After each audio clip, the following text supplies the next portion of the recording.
ارے آقا، دنیا کے لیڈر سے جب حضور انور کی ملاقات ہوتی ہے تو ان کی طبیعت کو سمجھ کے، ان کی ذہنیت کو دیکھ کے کوئی ایسی نصائح ہیں کہ جو آپ پیش کر سکیں جن سے مربیان کو فائدہ ہو سکے کہ اگر ہم کو واسطہ پڑے کسی لیڈر یا کسی سیاستدان کے ساتھ بات کرنے کا تو کس طرح اس کے دل پہ اثر کر سکتے ہیں بات کر کے؟ اگر تو ہر ایک کا انفرادی طور پہ ہر ایک کی اپنی بھی طبیعت ہوتی ہے.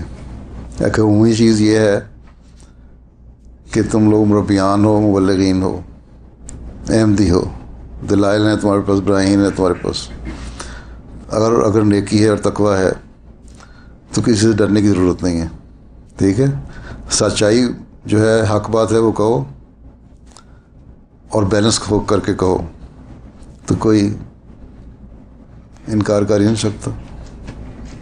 بعض لوگ تو مجھے سیاستدان بڑے میرے منہ پہ بھی مجھے کہہ گئے ہیں کہ تم بات کرتے ہو بڑے آرام سے کرتے ہو، سچی کرتے ہو، اور اسی سچی بات میں ہمارے منہ پہ چپیڑ مار دیتے ہو، ہم جواب نہیں دے سکتے.